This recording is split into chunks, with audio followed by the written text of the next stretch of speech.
Today I'm taking you on a journey to salvation because we're going to talk about The Pilgrim's Progress by John Bunyan. As usual, I have lots of visual scenes prepared for you, so stay tuned for that and subscribe. Now, if you're a Protestant, then you will love this story, but if you're Catholic, then, well, you're in for a surprise. And that's because the author of this book, Bunyan, was a Puritan. And now, what you need to know about Puritans, besides that they kind of stereotypically hated fun and they also banned Christmas, is that they were very fierce about fighting the Roman Catholic practices. Because of that, the salvation that we're going to talk about today is based on sola fide, meaning faith alone, instead of faith and works. And basically, to kind of give you at least a little bit of understanding of what's going on here, you basically have this verse from the Bible that says, "For just as the body without the spirit is dead, so faith without works is also dead." And now, upon reading it, the Catholics were like, okay, so kind of seems that both faith and works are pretty important for salvation, right? Well, no, the Protestants said as they appeared on the religious scene. Actually, works are something that you do naturally after being forgiven. And so you only need faith for salvation, and the works are going to come as a result of that. But then later, the Catholics were like, well, not exactly, because salvation is not a one-time event, it's a lifelong progress. And so, because of that, yes, you are initially forgiven thanks to faith, and yes, the works are the result of that, but because salvation is a lifelong progress and you can even lose it, the works are extremely important because they basically help you through the process and they keep you close to God. And so, from what I understand, the real difference between the Protestants and the Catholics on this issue is that Protestants believe that works are just like a confirmation of real faith. So works are still important because if you don't have works, then that basically means that you don't have real faith. But the thing is that Protestants don't believe that works influence salvation. But for Catholics, works, even though they are not the initial cause of salvation, they are still pretty important because they do influence it to some degree. Oh, and by the way, you're actually not saved by faith or works because you're actually saved by the grace of God, from which everything follows. So yeah.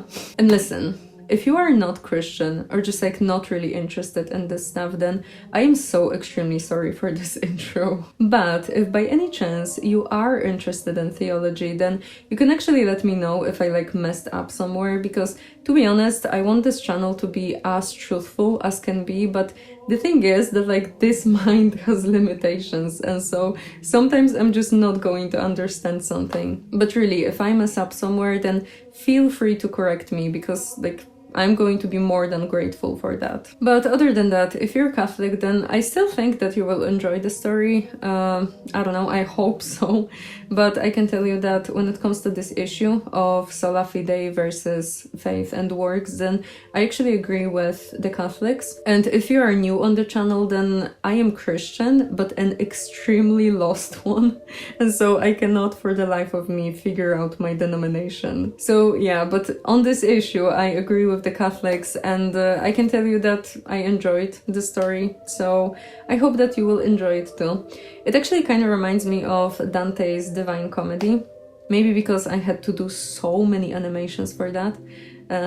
That's probably the reason. But now, without further ado, let's begin the story of the Pilgrim's Progress.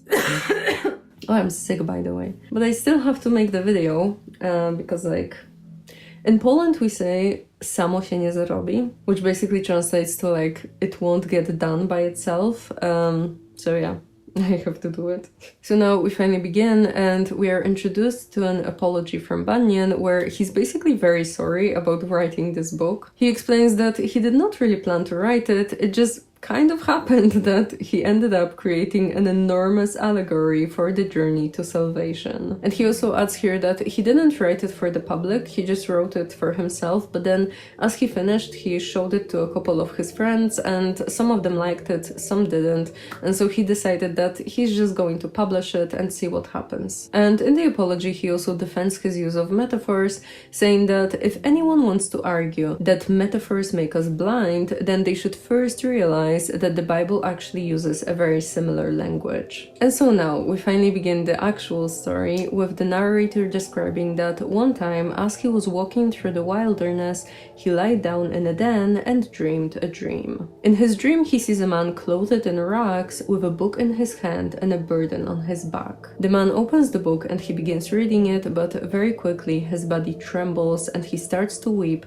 lamenting to himself, "What shall I do?" He then comes back home to his wife and children, and in the beginning he tries to stay pretty collected so that no one notices his troubled state, but then the sorrows of his heart overcome him, and so he begins to talk. He says that he's completely broken because of the burden that he carries on his back, and also the certainty that their city will be burned with the fire from heaven, and they will all certainly perish unless they find a way to escape. Now, upon hearing this, his family is not really having that, and so they all get pretty worried, but not because of what he said, but rather about his state of mind, and so they make him go to sleep, hoping that it will make him feel better. But of course it doesn't, and in the morning he actually feels even worse, especially considering that once he tries to warn his family once again, he discovers that their hearts are simply too hardened to understand anything he's saying. In the next couple of days, the man starts to distance himself from his family as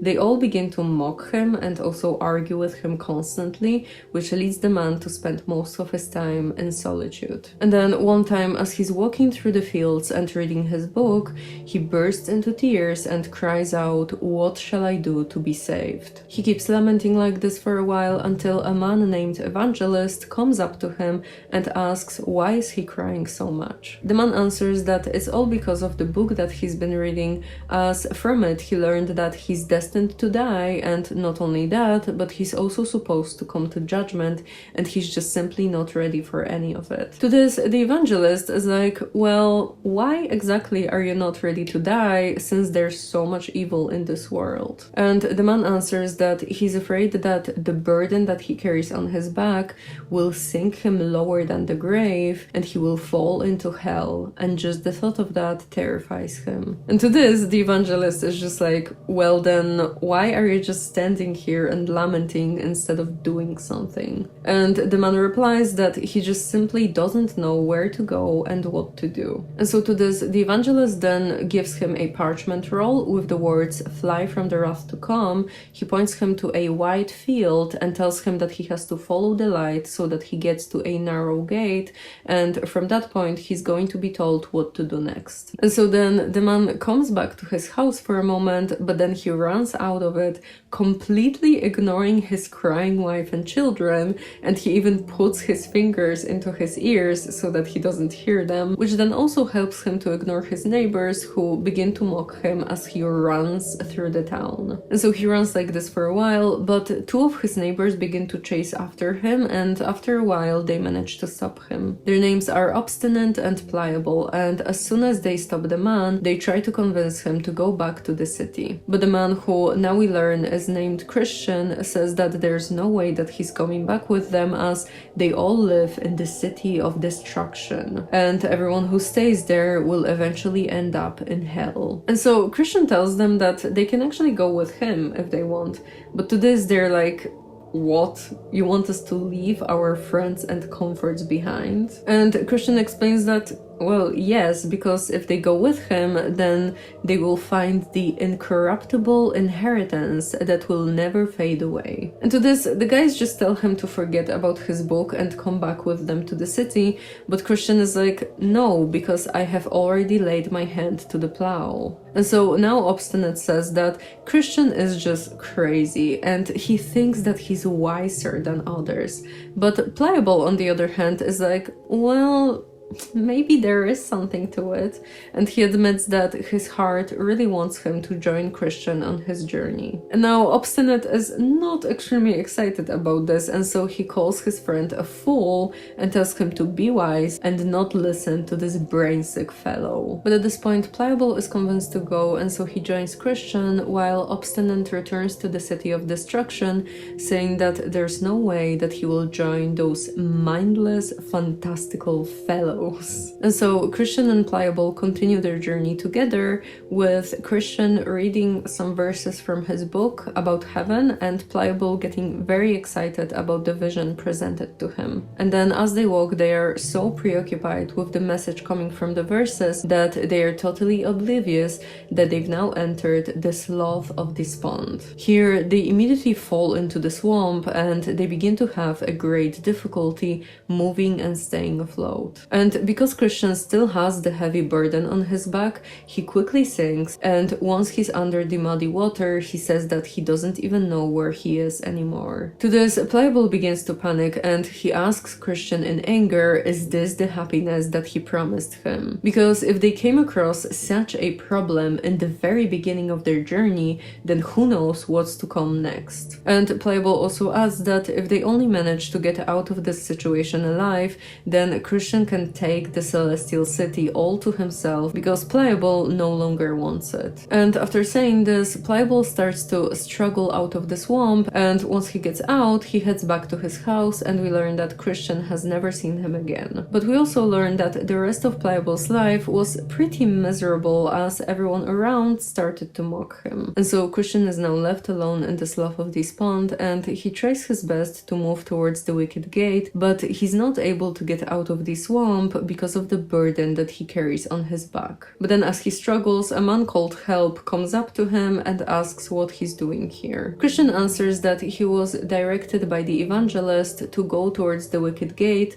but then as he was doing so, he fell into the swamp and now he's not able to get out of it. But to this, Help first calls him out because it turns out that actually the slough of despond has stairs somewhere, but Christian took the shorter path and so he did not seek the stairs. And so Help calls him out on that, but then he helps him out of the swamp and sets him on a stable ground. Christian then thanks him and continues his journey. But we, on the other hand, stay here for a while because it turns out that Help has something more to say. He explains that the slough of despond is a horrendous place that no one is able to repair, and that's because the filth from the conviction of sin is constantly running into it. And that's actually the reason for the name of this place, as it represents a state of a sinner who's already conscious about his condition, but at the same time his soul is still full of fears and doubts. And sometimes it's very hard for people to get out of this state, as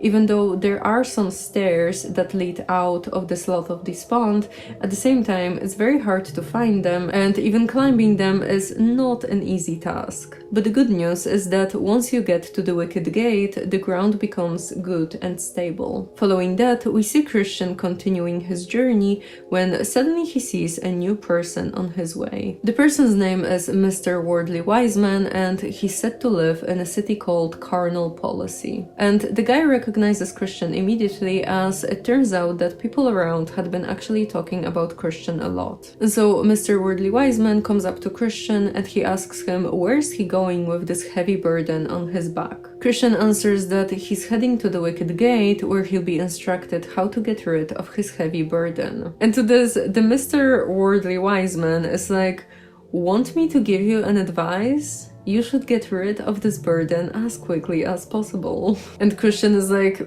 well, yeah, I kind of want to do that, but I'm not able to do it by myself, so I have to go to the wicket gate. Mr. Worldly Wiseman then asks Christian who told him that this was the only way to get rid of the burden, and upon hearing that it was the evangelist who told him that, Mr. Worldly Wiseman curses the evangelist and says that if Christian goes that way, then he will quickly realize how dangerous and full of trouble is the narrow path. Because on that path, he'll be met with pain, hunger, lions, darkness, and in general, just everything bad. Which lions are not bad. Excuse me? But Christian says that the burden that he carries on his back is far worse than anything Mr. Worldly Wiseman mentioned, and so he doesn't really care about the danger ahead as long as he'll be saved from his burden. To this, the guy asks him how did he even get this burden, and Christian replies that he got it from reading this book that he carries in his hand. And upon hearing it, the guy is like, ha, I thought so. every weak man is lost by meddling with things too high for him. And now Mr. Worldly Wiseman adds that he actually doesn't really see a reason for Christian going the narrow path, as he has a remedy for him that will help him get rid of the burden without all of the dangers of the narrow path. And Christian gets actually pretty excited about this idea, and so Mr. Worldly Wiseman tells him that in a village called Morality, there lives a man who's named Legality, and he has the ability to get rid of the heavy burdens such as the one that Christian carries, and so Mr. Worldly Wiseman advises Christian to just move permanently to the village Morality. And now Christian wonders for a while, but he eventually figures that everything he heard sounds pretty convincing, and so he's just going to listen to the advice. And so Christian then heads to Mr. Legality's house, but on his way there, he stops near High Hill, which is supposed to be Mount Sinai, and he gets pretty terrified as it looks like the mountain is about to fall on his head. And soon Christian sees flashes of fire coming out of the mountain, and so he freezes in place, not really knowing what to do, and he begins to regret listening to the advices of Mr. Worldly Wiseman. Oh, and also, you know what? This is from my cat, because now I realize that it kind of looks questionable on the camera, but like, that's the cat. And so Christian stands here for a while, but soon we see the evangelist showing up, and he comes closer to Christian and asks him what is he doing in such a place. Christian doesn't really answer because he's too ashamed to do so, and so the evangelist asks him if he's the same guy that he has recently directed to the wicket gate. Christian answers that yeah, he is the same guy, and then he begins to explain everything that happened up to this point. To this, the evangelist says that he really needs to show him the words of God, and so then he reminds him that the just shall live by faith, and that God is very displeased with anyone who turns back, which is exactly what Christian did. After hearing this, Christian falls down and begins to lament,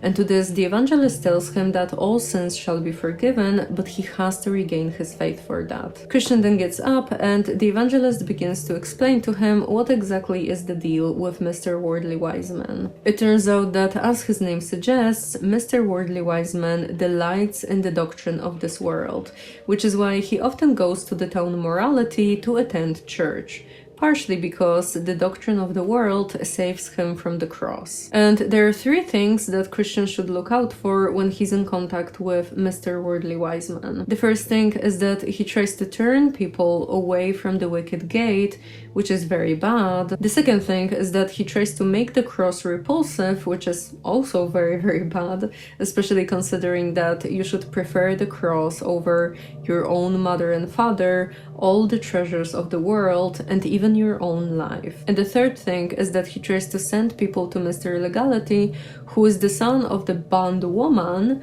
who is of course in bondage and represents Mount Sinai. And so all of that basically means that Mr. Legality is not really able to free anyone from their burden, as no one is of course justified by the works of the law. After the evangelist explains all of this, he calls to the heavens for confirmation of everything he had said, and then fire and words come out of the mountain with the message that reads, "For all who rely on the works of the law are under a curse. For it is written, cursed is everyone who does not observe and obey all the things written in the book of the law." To this, Christian begins to cry, and filled with deep shame for listening to the advices of Mr. Worldly Wiseman, he begins to wonder if there is any hope for him to turn back and try to enter through the wicket gate. The evangelist eases him a bit and says that the man at the gate will still welcome him, it's just that from this point on, Christian really has to return to the narrow way and never look back again. And after that, the evangelist smiles at him and encourages him to continue his journey, which Christian of course does. Following that, we learn that Christian now runs towards the gate without interacting with anyone who would want to stop him, and once he arrives, he reads at the gate, "Knock and it shall be opened unto you." And so Christian knocks a couple of times, pleading to enter despite the fact that he's been an undeserving rebel. Eventually, a very serious person named Goodwill comes up to the gate and asks who is he and what does he want. Christian answers that he is just a burdened sinner who comes from the city of destruction and who wishes to get to the celestial city, and this wicked gate is of course the only way to get there. Goodwill then opens the gate, Christian crosses it, and then he says that he was sent here by the evangelist who told him that he will get further instructions at the gate. Then Christian basically summarizes his whole journey up to this point, and after that Goodwill shows him the way. He points to the narrow path and says that it was built by the prophets, Christ and his apostles. It's straight as can be and is the only way to get to the celestial city. And he also warns that there are many side paths that intersect with the narrow way, but they are all crooked and wide. And so this is how you know what's the good path, when it's straight and narrow. Then Goodwill tells Christian to be content with bearing his burden until he comes to the place of deliverance, where the burden will fall off his back all by itself. After that, Goodwill sends Christian off, and so Christian now begins his journey through the narrow path. Following that, we learn that Christian travels for some time until he comes to the house of the interpreter, who by the way is supposed to be the Holy Spirit, and then he knocks at the doors a couple of times until they are opened. And then Christian explains that he was sent here by the man Goodwill, who told him to come here so that the interpreter could show him some lessons that will help him on his journey. And after he says that, he's of course let in. They then go into the drawing room, and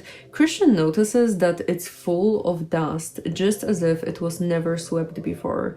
And to this, the interpreter explains to him that this room represents a heart of a man who has never been sanctified by the grace of the gospel, and so the dust is his original sin and inward corruptions. After explaining this, the interpreter calls for a man named Law, who comes in and tries to sweep the dust, but instead the dust begins to swirl around the room, causing Christian to choke. And so the interpreter then calls for a maiden named Gospel, who brings some water to sprinkle the room, and after she does so, the room is easily cleansed. And now the interpreter explains that Law both manifests and forbids sin, but it's not able to get rid of it. And so instead of cleansing the heart from sin, Law just arouses it and gives it a greater power. The only thing that has the ability to cleanse the heart is of course the gospel. They then move into a different room where they see two little children, the older one named Passion and the younger one Patience. Now both children are sitting in chairs, and Passion seems to be very displeased while Patience sits still. And the interpreter explains that their guardian promised to give them their greatest desires in a year, and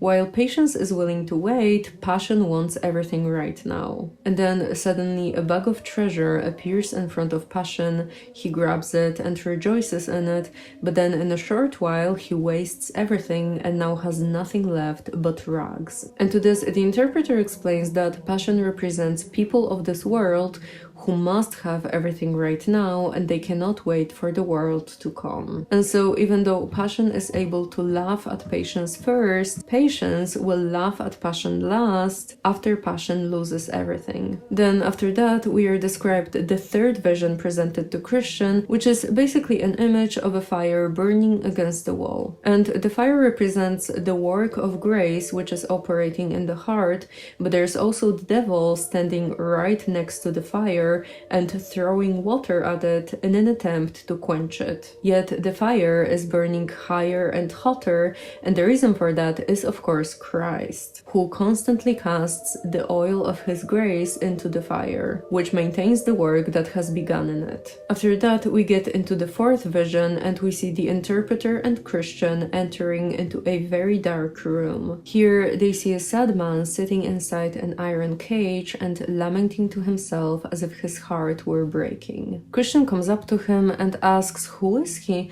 and to this the man answers that he's now what he once was not. And then he explains that once he was a flourishing professor, both in his own eyes and in the eyes of others, and he truly believed that he was heading to the celestial city, but now he's a man of despair, unable to get out of this iron cage. Christian then asks him about the reason for his miserable condition, and the man answers that he let his worldly lust reign, he has provoked God to anger and hardened his own heart so much that he's now not able able to repent. After hearing this, Christian asks if there's any hope for such a man, and the interpreter says that no, there's nothing that could get him out of this situation. After that, we get into the final fifth vision, where Christian and the interpreter both see a trembling man who talks about a dream that he just had. In the dream, he saw heavens turning black and then lighting up with a thunder heard in the distance. The guy became frightened, and then upon looking up, he saw a man sitting on a cloud, and then he heard a loud sound of a trumpet. Then the heavens started burning, and a voice was heard saying, "Arise, you who are dead,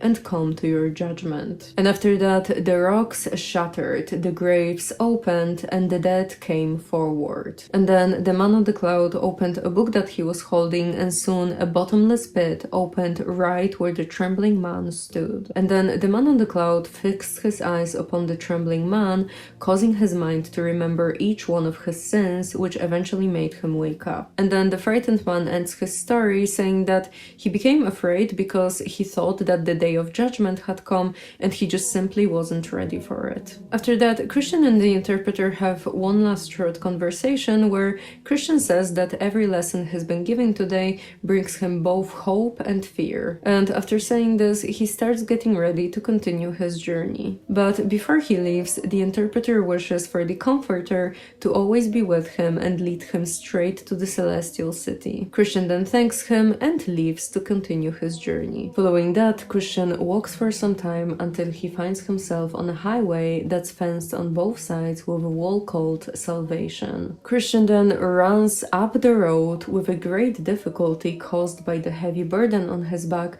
and he eventually finds himself on a high hill where he sees a cross and a grave underneath it. He runs up to it, and as soon as he reaches it, the heavy burden that he's been carrying on his back finally falls off his shoulders and drops into the grave. Christian is of course extremely overwhelmed with intense gladness and joy, and he says, "Jesus has given me rest by his sorrow and life by his death." He then stands here for a while, contemplating everything that happened and also crying out of joy. And as he's still weeping, suddenly 3 shining ones come up to him and greet him by saying, "Peace be unto you." Then the first shining one tells Christian that all of his sins are forgiven, the second one changes his rags into fine clothes, and the third one puts a mark on his forehead and gives him a scroll and tells him to read it on his journey. And he also adds that Christian should give the scroll back after he reaches the celestial gate.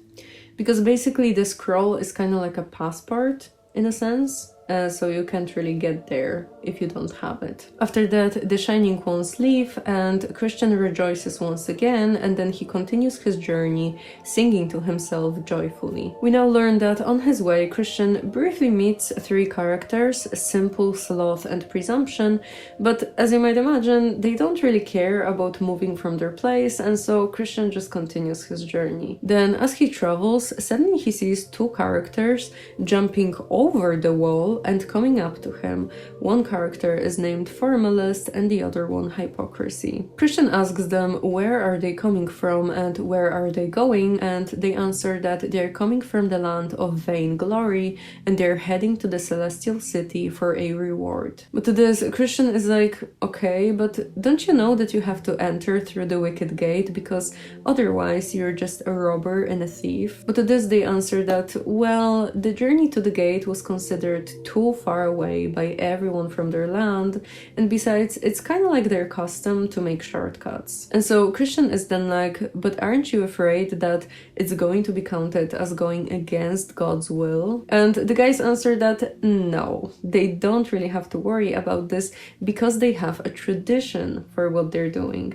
And so if anyone wants to question their actions, then they just simply have to say that they've been doing it this way for years. And to this, Christian warns them that at the end of their journey, they're going to be judged as false pilgrims because they came here by their own way and without God's direction. But the guys tell Christian to just pay attention to himself, Christian doesn't listen to that, and so he continues, saying that at the wicket gate he has received a coat, a mark on his forehead, and a scroll to comfort him. And he tries to express how important those things are, but hypocrisy and formalist just laugh at him. After that, they all continue their journey in silence until they stop at a crossroads where they decide to each go their separate ways. Christian picks the straight road, which leads him right to the hill Difficulty, while the other guys decide on shortcuts. One of them chooses a path called Danger and the other one Destruction. Now, the path that Christian chose is not an easy one,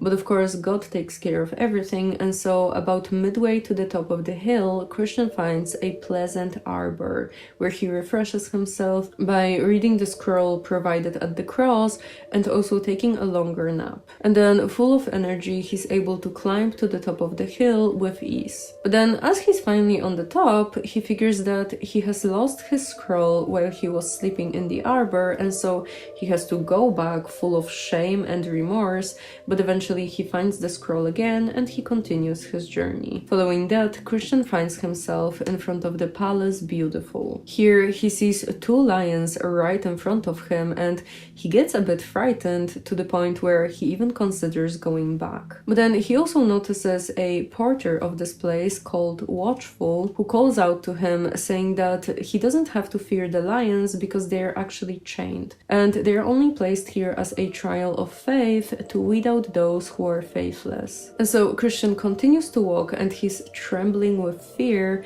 but then he quickly notices that the lions actually don't want to harm him, and so he safely comes up to the porter. They begin to talk and Christian asks if he can rest here, to which the porter replies that yes, because this place was actually built for the relief of pilgrims. And so then Christian summarizes his journey a bit, and he says that he comes from the city of destruction, and he also reveals that his previous name was Graceless. The porter of course listens to everything, and then he calls for a maiden who has to approve Christian before he can enter the palace. So a maiden named Discretion comes in, and after the porter explains the whole situation to her, she begins to ask Christian some more detailed questions, and after she hears his answer, tears come to her eyes, she smiles, and then she calls for 3 more maidens. Then Prudence, Piety, and Charity come in, they joyfully welcome Christian into their family, and then they all enter the palace. Here, they give Christian something to drink, and they decide to keep him busy with a conversation until the supper is ready. And so Christian begins by basically telling them his whole life story. He talks about the moment when he first realized that staying in his old city will lead him to nothing but a total destruction. Then he recalls meeting the evangelist, then traveling through the narrow path which led him to the house of the interpreter, then losing his burden upon the cross, and also meeting with the Shining Ones. After he tells this whole story, Prudence then asks him, does he ever think about the country he comes from, and Christian answers that yes, he does, but with deep shame. And to this, Prudence further asks if he still has some old habits from his previous life, and Christian answers that yes, but against his will. And then he further explains that he has a desire to do what's good, but he's not able to carry it out. And so because of that, he has to get to the celestial city where he's going to lose all of his old habits, and he's also going to meet Jesus. After that, Charity asks him if he has a family, and Christian explains that yes, he has a wife and children, but they were not extremely excited about going on this journey, and so because of that, they stayed in the city of destruction. Charity then asks him if he tried to warn his family about how bad it is to stay, then if he prayed for God's help, and then if he tried to tell them about his own fear of destruction. And Christian answers that yes, he did everything he could, but they were still too afraid of losing their comfortable world, and so because of that, he had to go alone. After that, they end their conversation because it turns out that the supper is ready, and so they sit down to feast while praising the Lord of the Hill, who's the builder of this place. and they describe the Lord as a great warrior who overcame the one who had the power of death and then died himself on the cross. They then feast and talk until late at night, and then finally they all go into their rooms to rest, with Christian going into a chamber called Peace. The following day, Christian is taken to a study where he's shown some records of the past, and then he's also taken to an armory where he sees all kinds of armor provided for the pilgrims by the Lord. And then he's also taken to the very top of the palace where he sees the delectable mountains far off in the distance. And it's revealed that those mountains are also called Emmanuel's Land, and in general it's very common for all the pilgrims to go there, since the shepherds who live there are willing to show the way to the celestial city. Then as Christian is about to leave, they equip him with armor, and then the porter tells him that another pilgrim has recently left and his name is Faithful. To this, Christian lightens up, as it turns out that this is actually his neighbor, and so he quickly thanks everyone for everything, and then he hurries on to catch up with his friend. Following that, Christian enters into the Valley of Humiliation, and as you might expect from the name, he doesn't really have the best time here. Right after he enters, he's met with a fool fiend named Apollyon, and for a moment Christian actually wonders whether he should just go back, but then he realizes that it's not the best idea since God's armor doesn't protect his back.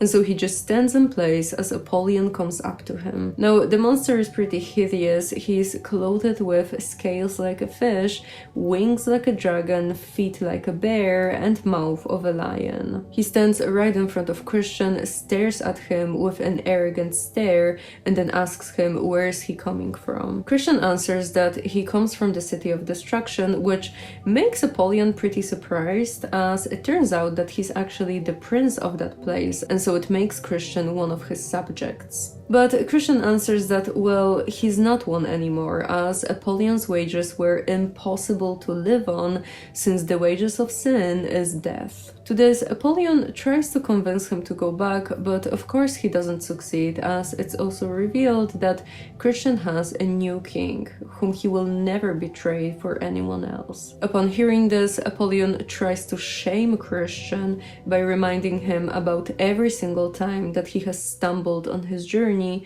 but Christian says that, well, it's of course true that it happened, but the new king whom he now serves is merciful and is ready to forgive everything. Apollyon then breaks into a furious rage and yells that this king is his enemy and he hates him and everyone who serves him. And after that, Apollyon and Christian begin to fight. First, Apollyon throws a flaming dart at Christian's heart and Christian covers himself with his shield, but Apollyon does not stop, and so he continues his attack, fighting Christian for more than half a day, which, as you might imagine, leaves Christian pretty wounded and exhausted. Then, as they are still fighting, Christian's sword suddenly flies out of his hand and Apollyon almost presses him to death. But then Christian reaches for his double-edged sword and, with his last strength, he gives Apollyon a mortal wound, after which the fiend spreads his wings and flies away. Christian then gives thanks to the one who delivered him from the mouth of the lion,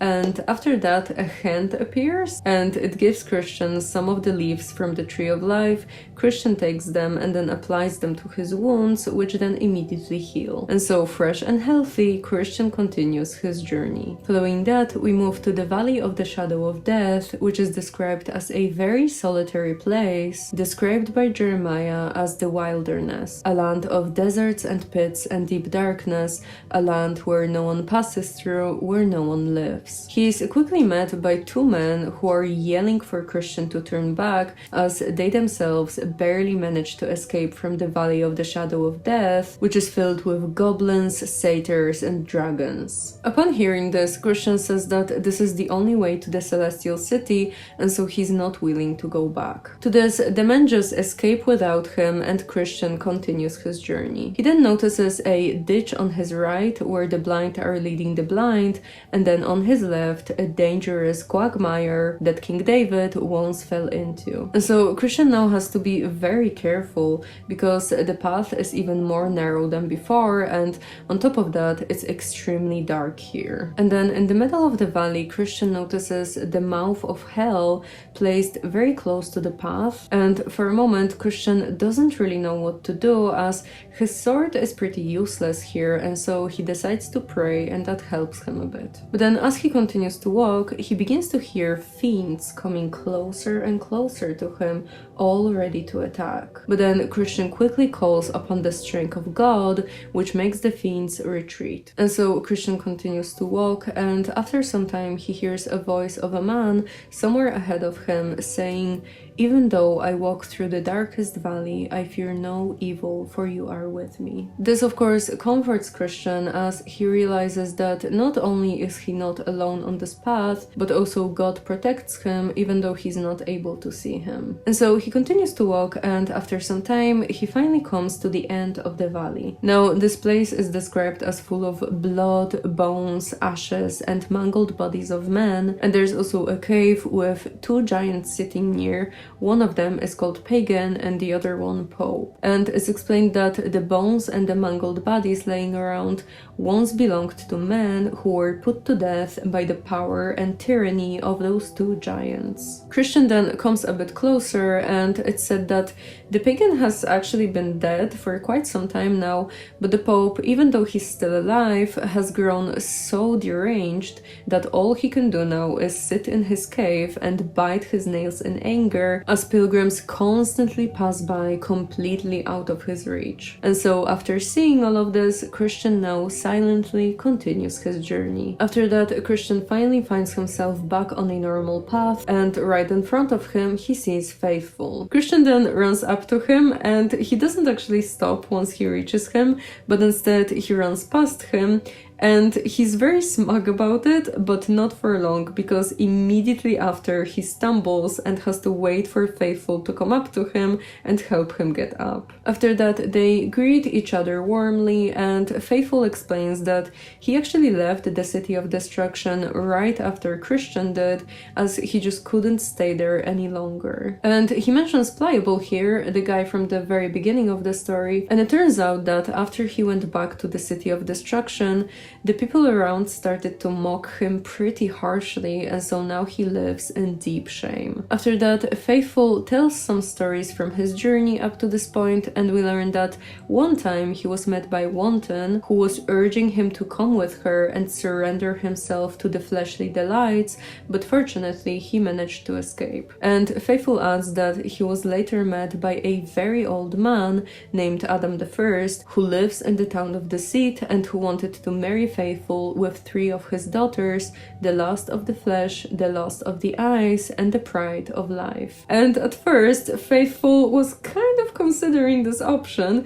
but then he snapped out of it and he escaped from the man. And then the third story that Faithful tells is from his time in the Valley of Humiliation. There he met with a man named Discontent, who tried to convince him that going further into the valley would displease his relatives, such as pride, arrogance, and worldly glory. But Faithful answered that those indeed are his relatives according to the flesh, but since the time he became a pilgrim, he has rejected them, and in return they disowned him. And so he was able to escape Discontent and continue his journey. And then Faithful finishes telling his stories by mentioning the worst character he met on his pilgrimage, which is of course Shame. Now, Shame tried his best to convince Faithful that it was very unmanly and pitiful to care so much about religion, and that a man who cares so much about his ways and words is just simply ridiculous. And then Shame also mocked religious people for the lack of understanding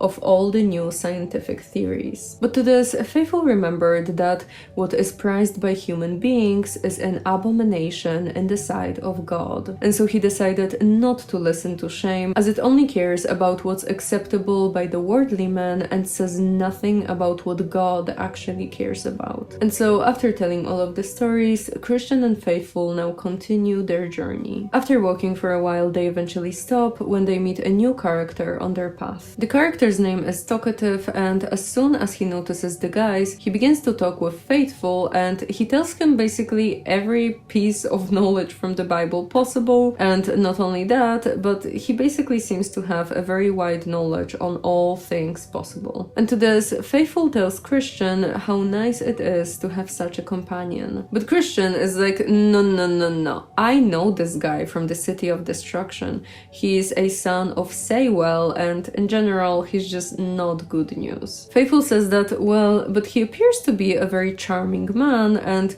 to this, Christian says that, well, yeah, he appears to be one, but when you actually get to know him, then he turns out to be quite the opposite. And that's because talkative is good for any company and any talk, but true religion has no place in his heart, as he only knows how to talk about religious things, but he's incapable of actually doing them. And so in reality, talkative is actually pretty nasty towards everyone in private, and on top of that, no one really wants to do any business with him because they don't want to get cheated on. To this, Faithful says that he believes Christian about everything he said, and he concludes that indeed, talking and doing are two different things. And to that, Christian adds that everyone will be judged by their fruit and not by their words. After that, Faithful returns to Talkative, and they begin to have a pretty long conversation about terms and definitions behind terms. And this conversation leads us to the idea of salvation, according to which you first obtain grace, then you confess your faith in Christ, and then works follow as a confirmation of true faith. And upon hearing this, Talkative blushes a bit, and then he says that he doesn't really like this conversation anymore, and besides, Faithful is not his judge, and so he doesn't even have to respond to him, and besides, he's not going to talk to such a critical man, and so after saying that, he leaves. After that, Christian comes up to Faithful with a big "told you so," and says that it's better to journey without a man like Talkative. And he adds that people like this who talk so much about religion but are not trying to be Christ-like stay in Christianity and grieve sincere believers. Then as they continue to walk, suddenly they see a familiar character on their way who turns out to be the evangelist. He greets them with a "peace be with you" and then asks them how their journey has been so far. They quickly summarize everything that has happened, and to this, the evangelist says that he's very glad to hear this, of course not because they had to struggle through those trials, but because they managed to stay on the narrow path. And the evangelist adds that even though they are on the right path, they should stay on high alert and pay attention to their fleshly desires and also their hearts, as they are deceitful and wicked. To this, the guys thank the evangelist for the update, and then they continue their journey. Following that, Christian and Faithful find themselves in a town called Vanity, and they make their way into Vanity Fair. And we are actually given some lore because it turns out that almost 5,000 years ago, some pilgrims were traveling to the Celestial City, but they were stalked by Beelzebub and Apollyon. And as the bad guys noticed that the pilgrims were about to travel through the town Vanity, they quickly set up Vanity Fair, a place where all sorts of vanity is sold all year long. And then we are given a list of things that you can get here, and it includes things like houses, lands, titles, countries, pleasures, wives, husbands, children, bodies, souls, gold, pearls.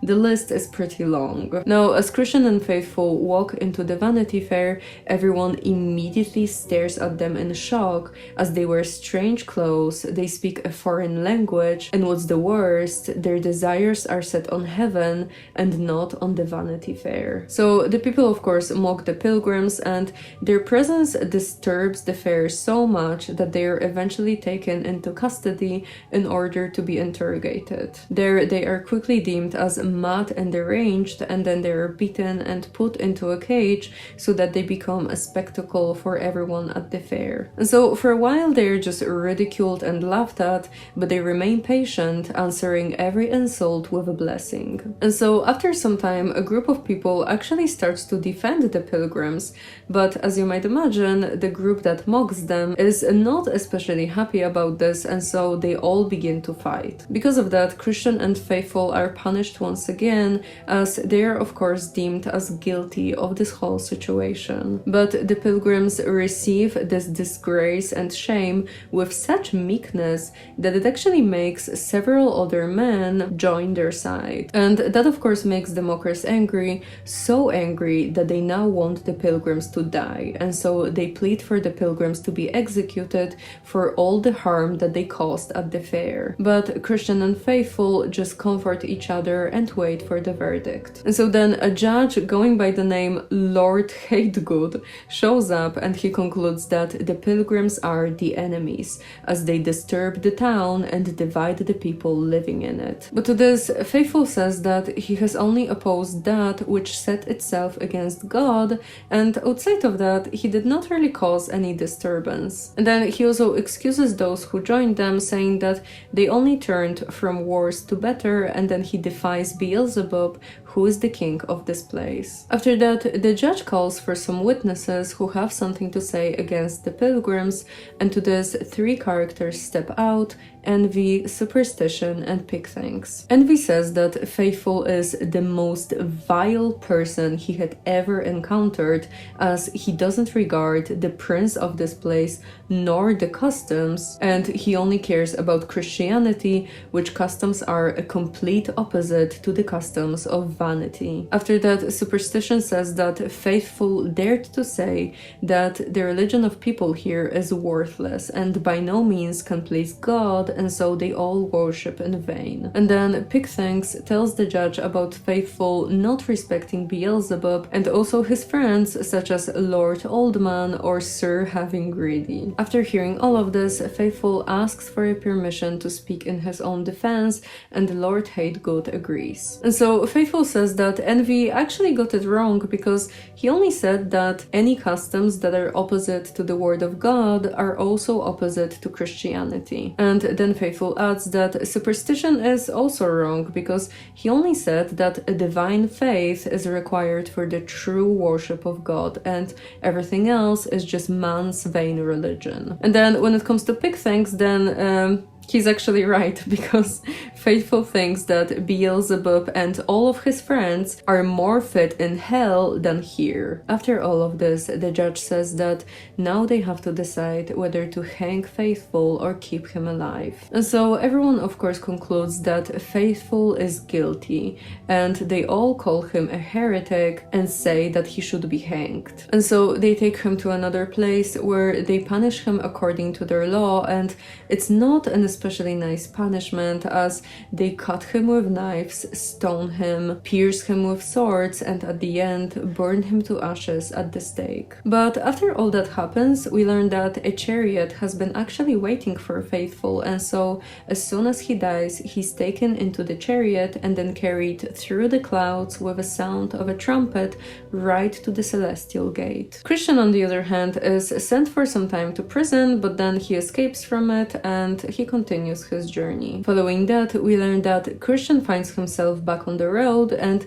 he's actually not alone here, because a man named Hopeful decides to join him, and he is one of the guys who were converted by the pilgrims at the Vanity Fair. And so then they continue their journey together. And soon they encounter a man named By-Ends, whose deal is that he avoids any hardships that a true pilgrim might face, and he also seems to care only about prosperity. Christian and Hopeful try to tell him that he's not allowed to travel with them unless he starts to walk against the tide, but to this, By-Ends is not extremely excited, and so he says that he's not going to desert his old principles, as they are both harmless and profitable. And so the pilgrims continue their journey without By-Ends, who's later joined by Mr. Moneylove, Mr. Save All, and Mr. Hold the World. And this new group talks a bit about the Pilgrims, saying that they are so rigid and just overly righteous that they end up judging everyone but themselves. And after that, they give all the possible excuses for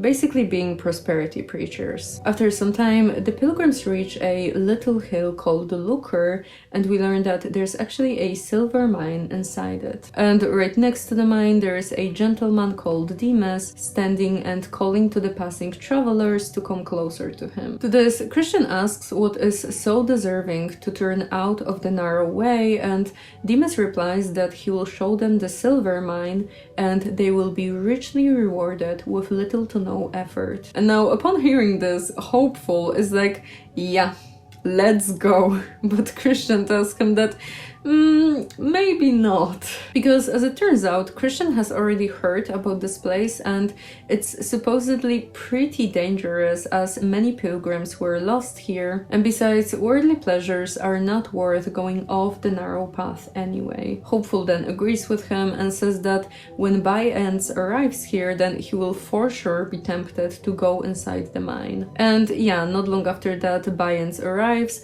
he immediately goes to Demas, and we learn that from that point on, he was never seen on the narrow path again. So Christian and Hopeful continue their journey, and on their way they see a monument in the shape of a woman with an inscription that reads, "Remember Lot's wife." Upon seeing it, Christian says that it's a very timely warning, as if they were tempted by Demas, then they would probably also be turned into a monument, serving as a warning for those who come after. And to this, Hopeful feels a bit ashamed because he not only turned back, but he was actually tempted to go into the mine. But then Hopeful says that it's a perfect time to thank God, fear him, and always remember Lot's wife. Following that, Christian and Hopeful find themselves next to a very pleasant river, which the Apostle John called the River of the Water of Life. They both drink from it, and they also eat some fruit from the nearby trees, and they also heal their wounds with the leaves from those trees. After that, they lie down on a nearby meadow, they fall asleep, and after they wake up, they drink from the river again and also eat the fruit. And then they basically repeat the whole process a bunch of times. Finally, they continue their journey, but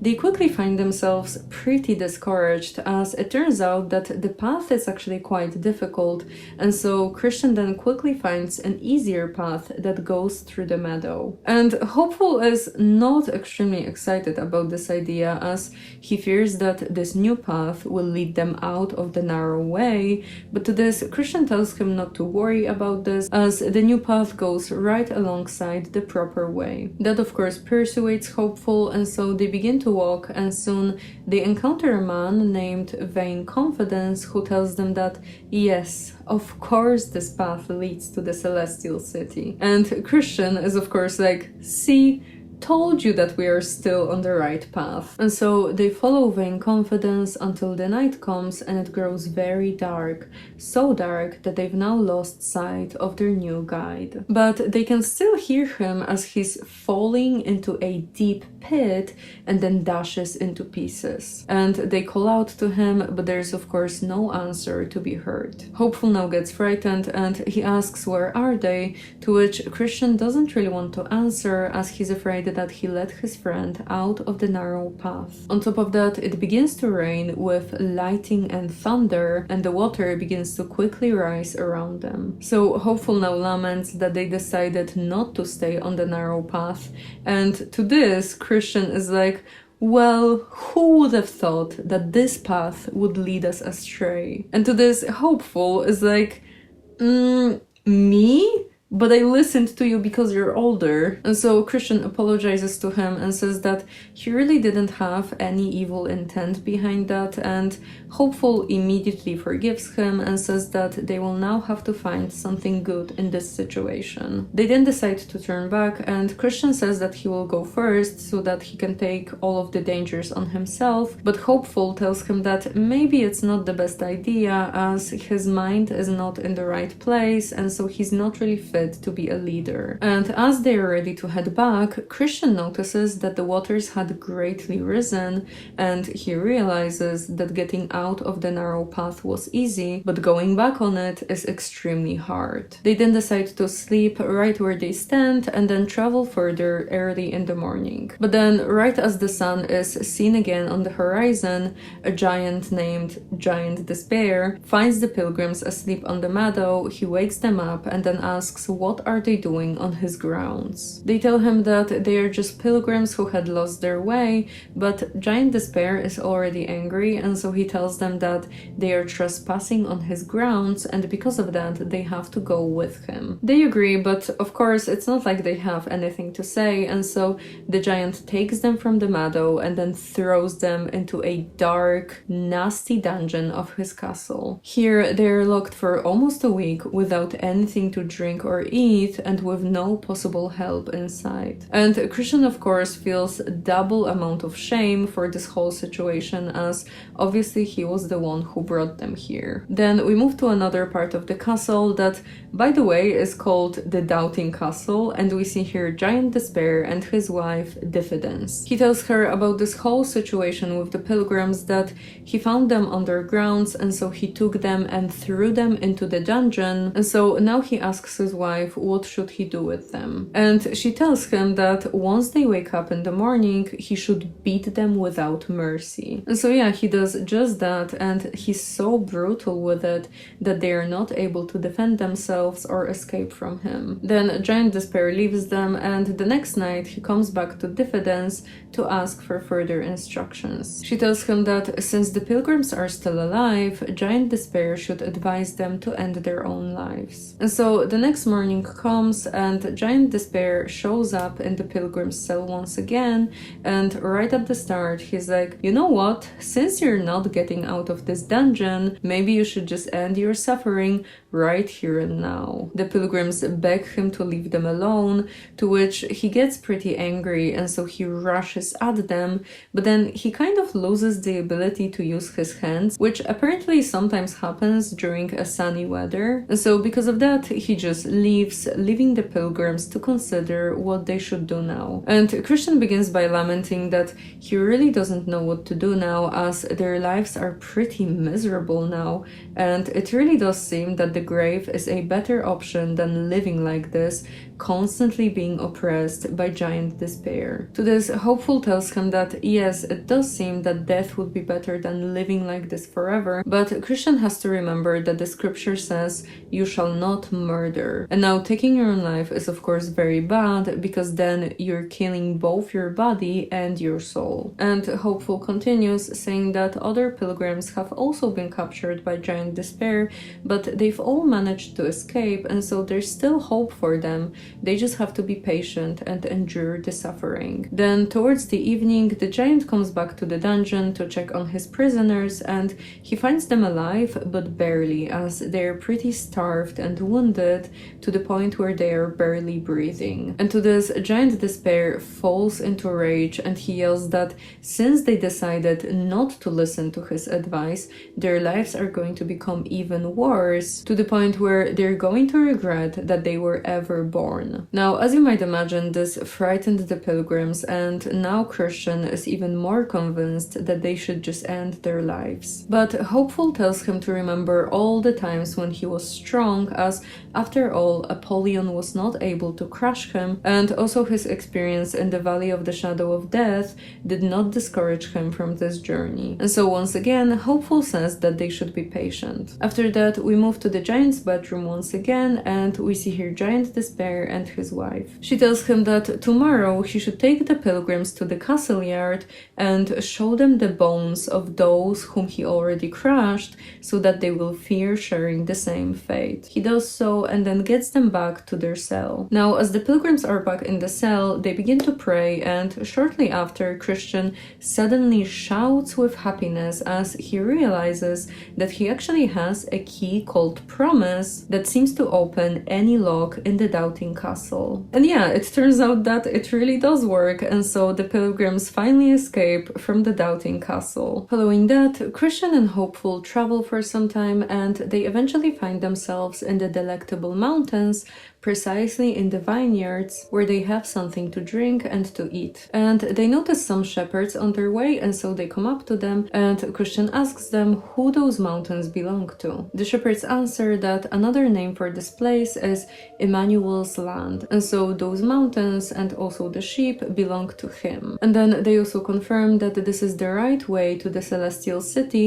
and that it's safe, but only for those who are righteous, as others stumble on it. After that, the shepherds ask Christian and Hopeful where do they come from, and to this the pilgrims basically summarize their whole journey up to this point. And the shepherds are very pleased with the answer, and so they smile at them lovingly and then officially welcome them to the delectable mountains. And this is also when we learn the names of the shepherds, which are Knowledge, Experience, Watchful, and Sincere. The shepherds then take the pilgrims to their tents, they prepare a meal for them, and then they also give them a place to rest. After that, we learn that the next day the shepherds took the pilgrims to the mountains, and they were all having a pretty nice time together until the shepherds decided to show them something. And so they came up to the Hill of Error, and Christian and Hopeful looked down and they saw several bodies of men dashed into pieces. Then the shepherds took them to the mountain called Caution, and from it they saw several men stumbling upon the tombstones. Christian then asked who are those people, and to this one of the shepherds was like, so you see this path that leads through the meadow? Well, it leads directly to the Doubting Castle, which is kept by Giant Despair. And those guys at the bottom that are stumbling upon the tombstones were actually once on a pilgrimage just as you are now. But the narrow path was too rough for them, and so they decided to go through the meadow, but because of that they were captured by Giant Despair and put into the Doubting Castle. And then later he gouged out their eyes and threw them away. To this, Christian and Hopeful looked at each other with tears in their eyes, but they decided not to say anything about this. And then at the very end, the shepherds took the pilgrims to a high hill called Clear, and they gave them a telescope through which they were able to see a very faint image of the gates to the celestial city. Then, as the pilgrims are ready to depart, the shepherds give them directions and then also warn them about a guy named Flatterer and also about the dangers of sleeping on the enchanted grounds. The pilgrims then continue their journey, and as they are back on the path, they see a crooked lane that leads to the city of Deceit, and from that path they see a guy named Ignorance approaching them. He says that he really wants to join them as he's also heading to the celestial city. To which Christian asks him how does he think he will enter the gate of the city? And to this the guy is like, well, what do you mean? Just like any other good person. And Ignorance adds that, well, he lives a good life, he prays, gives alms, fasts, so why wouldn't he be let in? But to this, Christian tells him that he did not cross the wicked gate, and instead he entered the path through the crooked lane, and so because of that, when the day of judgment comes, he'll be deemed as a thief and a robber. To this, Ignorance replies that he will just continue following the religion from his country, as he's sure that all will be well. Because, to be fair, the wicked gate is very far from the country of Deceit, and so no one even knows how to get to it. Christian then whispers to Hopeful, saying that there's more hope for a fool than for ignorance, and after that they continue their journey. They then walk for some time when suddenly they see a path that seems to be going as straight as the one on which they're on, and so they stop for a while to wonder which way to go. But then a man quickly comes up to him, and he looks like the Shining One, and after he hears that they're heading to the celestial city, he tells them to follow him because he's also going there. And so they follow, but they quickly realize that the further they go, the more the celestial city seems to be tilted. But they continue to follow the man, who quickly leads them into a net, and before they're able to notice, they find themselves entangled in it. And as soon as they are trapped, the man reveals himself to be the Flatterer. And then as they're trapped, Hopeful Hopeful suddenly says that, well, they have a note with the right directions from the shepherds, but they just forgot to read it. And so they lie here for a while as the flatterer goes away,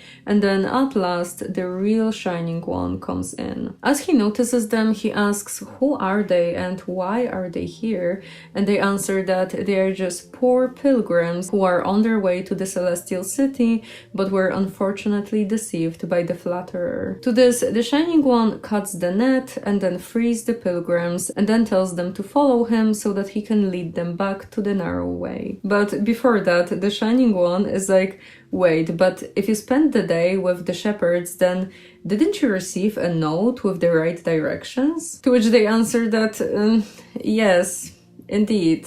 They did. And then the Shining One continues with, and didn't they warn you about the flatterer? And they reply that, yeah, they did. And so to this, the Shining One commands the pilgrims to lie down. They do. And after that, he chastises them. And after he's done, he sends them on their way. And he also warns them to really pay attention to the directions from the shepherds. Following that, the pilgrims continue their journey. And of course, they meet a couple of people who try to lead them astray. Like, for example, an atheist who is not especially excited after he hears that they're going to the celestial city, because he of course believes that such a place does not exist. But to this, Hopeful tells Christian to remember that they've actually seen the gates of the celestial city from the Delectable Mountains, and so because of that, they turn away from the atheist and they continue their journey. And then they later come to the enchanted grounds where the shepherds told them not to sleep, and immediately Hopeful is like, you know what we should do? But Christian tells him that, yeah, not the best idea. And so instead they sit down and they begin to have a very pleasant conversation with each other. And Christian actually first sings to Hopeful, which is very nice of him. And then he asks Hopeful what made him first think about going on this pilgrimage. Hopeful replies that for the longest time he was delighting himself with the treasures and the riches of the world, which he now believes would have drowned him in destruction. And then he adds that at first he was not willing to recognize the evil of sin nor the damnation that comes after the commission of sin. And so Christian then asks him about the reason for which he was resisting the works of the Holy Spirit in him, and Hopeful answers that there were actually 4 causes for that. The first one is that he actually didn't know that it was God's work, as he never thought that God begins the process of conversion through convictions of sin. The second one is that sin was of course very sweet to him, and so he just didn't want to leave it. The third reason was that he could not part with his old friends, and the fourth one was that even just thinking about his own sin was troubling him so much that he wanted to just forget about everything. And so eventually he started to do all the good works that he could, like prayer, reading the scripture, and speaking the truth, but he still felt the weight of his sin. And so later, Faithful, the one who was killed at the Vanity Fair, told Hopeful about Jesus, and to this, Hopeful finally admitted that he's a sinner, and he asked Jesus for salvation. And then he asked again, and again, and again. But eventually, the Father revealed his Son to Hopeful. Jesus said that his grace is sufficient for him, and after that, Hopeful was saved. Now, after Hopeful finishes telling the story, suddenly Ignorance appears again, and the 3 of them begin to talk. Christian first asks Ignorance how is he doing, and Ignorance replies that he's actually doing pretty well, as he's always full of good notions that comfort him on his journey. To this, Christian is like, good notions? What exactly do you mean? And Ignorance replies that he thinks of God and heaven. To which Christian says that, well, so do the devils. But Ignorance says that nah, it's not the same, because he not only thinks about them, he also desires them. But to this, Christian replies that, well, so do many who will never reach heaven. So they argue like this for a while, and it eventually comes down to Ignorance not seeing his need for Jesus, which makes him blind to his sins. And Christian also comments that Ignorance's faith is imaginary and false, And so not long after that, they both continue their journey and they leave ignorance behind. After some time, the pilgrims finally leave the enchanted grounds and they make their way into the country of Beulah, where the air is sweet and pleasant, and they are safely out of reach of giant despair, with his doubting castle not even visible anymore. In fact, the country of Beulah is so close to heaven that it's frequently visited by the Shining Ones. And in general, the pilgrims are met here with all the abundance they could ever wish for, and they rejoice in it greatly, especially considering that they can now come closer to the celestial city. And so they walk through the gardens and then they find themselves in a vineyard where they get something to drink and they fall asleep. After some time, they finally wake up and they make their way closer to the celestial city, which is said to be made out of pure gold. But then as they're on their way, suddenly two shining ones come up to them, ask them about their journey, and after Christian summarizes everything, the Shining Ones say that the pilgrims now have one more difficulty to overcome, and after that they'll be able to get to the city. And the difficulty is the river of death, which changes its depth depending on how strongly you believe in Jesus. Now, Christian and Hopeful find themselves on the river, and Hopeful is able to stand on it without a problem, and he even says that he can feel the bottom and that it's very firm. But Christian, on the other hand, begins to sink, and so he cries out that he won't be able to see the land which flows with milk and honey, and then he loses his senses, which makes him completely lost in the darkness. Now, Christian is slowly sinking, not able to remember anything good from his pilgrimage, as his mind is only able to concentrate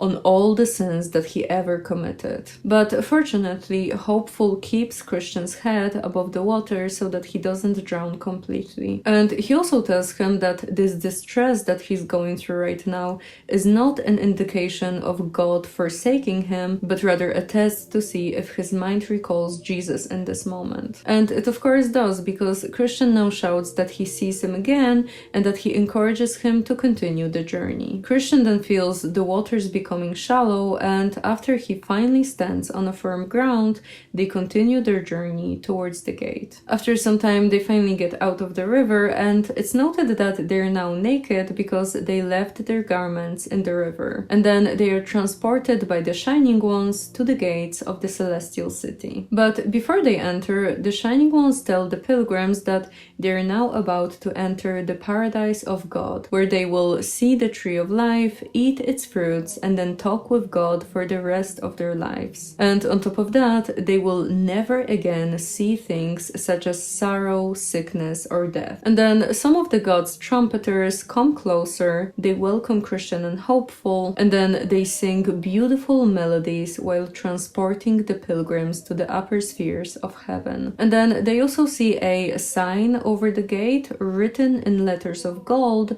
and saying, "Blessed are those who wash their robes, so that they will have the rights to the tree of life and may enter the city by the gates." Then the pilgrims call at the gate, they hand in the certificates that they received in the beginning of their journey, and to this the king commands to open the gates to all who are righteous. They then step into heaven and they're given clothes that shine like gold, harps so that they can worship God properly, and crowns as a token of honor. The pilgrims begin to sing and play the instruments while we go back for a moment to the gate and we see Ignorance coming up. But at first we actually see him crossing the river, and it's not difficult for him at all as he has the help of a ferryman called Vain Hope. So Ignorance comes up to the gate alone because no one even welcomes him. He knocks, and after a while he's asked for a certificate that has to be given to the king. He searches for it, but of course he quickly realizes that he doesn't have it, and so to this the king commands the Shining Ones to bind Ignorance and cast him away. And so the Shining Ones take Ignorance and they throw him through the door in the side of the hill, which leads straight into hell. And with that we end the story. And so that was the whole story of the Pilgrim's Progress. And now let's talk for a moment about this whole concept of the narrow way, because I find it to be so interesting. And so we are going to begin with me hitting you with a verse from the Bible. because in my video about Inferno, I spoke about a verse that reads, "Not everyone who says to me, 'Lord, Lord,' will enter the kingdom of heaven, but only the one who does the will of my Father in heaven. On that day, many will say to me, 'Lord, Lord, did we not prophesy in your name and cast out the demons in your name and do many deeds of power in your name? Then I will declare to them, I never knew you. Go away from me, you evildoers.'" And now, it's of course true that the path is narrow, which is of course exactly what we've seen throughout the whole story of the Pilgrim's Progress. And so now, combining those two ideas, you can clearly see that not everyone who appears to the world as a Christian is really walking the narrow path. And I really want to make a point as to why that happens, or at least in my opinion, because I think that Christians who don't walk the narrow path are not doing that because they're like malicious or they have bad intentions or something like that. I think that actually the opposite is closer to the truth. And so in that ending to my video about Inferno, I spoke about the fact that I believe that Christians who don't do the will of the Father are probably confused and lost because they most likely read the Bible and for some reason they just did not understand. And I really do believe that because in general I have this wild idea that almost no one agrees with me on. So I don't expect the internet to agree with me, but I have this wild idea that most of the times when someone does something bad, I think that they usually don't do it because they're malicious. I think that it comes more from some sort of confusion about reality or like emotional turmoil that they're going through. But I think that truly malicious people are extremely rare. Of course they exist, of course. I'm not saying that, you know, every single person that does something bad doesn't know what they're doing. Sometimes people are malicious, of course. But I think that most of the times when you just kind of like, you know, live your life and someone does something bad, not like bad, but just like bad, you know, just something bad. I think that most of the times it comes from confusion or emotional turmoil and it's not really malicious. And you may wonder how it is that most of the people that I talk to don't agree with me on that point, and I still believe that. Well, it's because I believe that it's biblical. Because when you see the Bible, when you read the Bible, you have the fragment that says, "Then Jesus said, 'Father, forgive them, for they do not know what they're doing.'" And mind you, that this is when he's already on the cross, you know? So like he's on the cross, people are mocking him, and yet he says that Father should forgive them because they do not know what they're doing. And so it implies some sort of confusion, doesn't it? And we also have another fragment that kind of touches upon that. The fragment that says, "The reason I speak to them in parables is that seeing they do not perceive, and hearing they do not listen, nor do they understand. With them indeed is fulfilled the prophecy of Isaiah that says, 'You will indeed listen, but never understand, and you will indeed look, but never perceive.'" And so yeah, I believe that those two verses really imply that people are very confused about reality, and they just they don't understand. Like literally, they don't understand. And so they are confused. When you don't understand something, you are confused and lost, and you just don't see reality for what it is. And let me kind of like clearly explain what I mean, because I'm not saying that I am some sort of a saint that walks the narrow path. No, completely no. And so because of that, we are going to use me as an example of a person who is lost and confused. So like, I am very big on the concept of the mind, and also like kind of like changing your mind, kind of like shaping your mind, you know? So like, I don't know, doing like experiments on your mind, if you will. Kind of sounds insane, but I promise that I am not insane. And I would also say that I am very big on the concept of, oh, but this is a complicated one. Sort of like your pure consciousness being the only like truly stable thing about you, because I feel like everything else is very mutable. And so like just your pure awareness is really the only thing that is not going to change in a sense. Like everything else your opinions, your emotions, your body, like everything about you is very mutable, but like you being aware of those stuff is the only thing that is truly stable. And so because of that, I also believe that your identity is definitely more mutable than stable, because you can, like, if everything can change about you and if you can change so much, then I think that your identity is definitely more mutable than stable. And yes, I was very big on Buddhism. But now, you know, when I read the Bible, my mind is probably going to concentrate on the ideas that touch upon those things that I was talking about. And I'm also probably going to unintentionally prioritize them over some other lessons from the Bible. And so because of that, when you throw at me verses from the Bible, like, I have been crucified with Christ, and it is no longer I who live, but it is Christ who lives in me. Or like, let the same mind be in you that was in Christ Jesus. Like, that's amazing. That's just purely wonderful. I love those verses so much.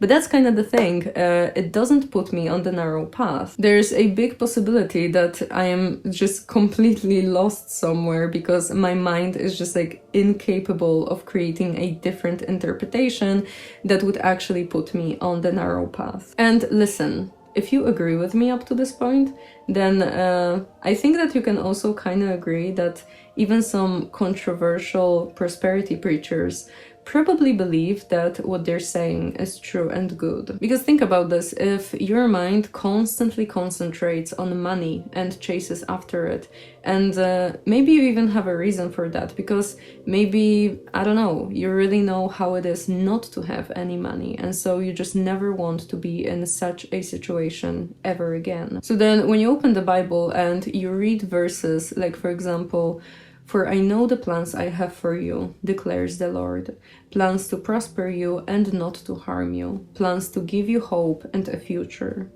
Or like, "So I tell you, whatever you ask for in prayer, believe that you have received it and it will be yours." Now, if you're the person who chases after money and prosperity, stuff like this, then when you read those verses, it's basically like the answer to your prayers, and it's supported by the Bible and everything. So why wouldn't you believe that? And so point is that our minds kind of create interpretations based on what we already believe or what we want to believe. And very often we interpret things so that we fulfill some sort of desires or needs that are deep inside our hearts. And so because of that, I believe that mostly, not always, but mostly, people are just confused, meaning that they don't see reality for what it truly is, but through their own lens. The only person who saw reality for what it truly is was, of course, Jesus Christ. At least in my opinion. But the rest of us has to navigate salvation through our confused minds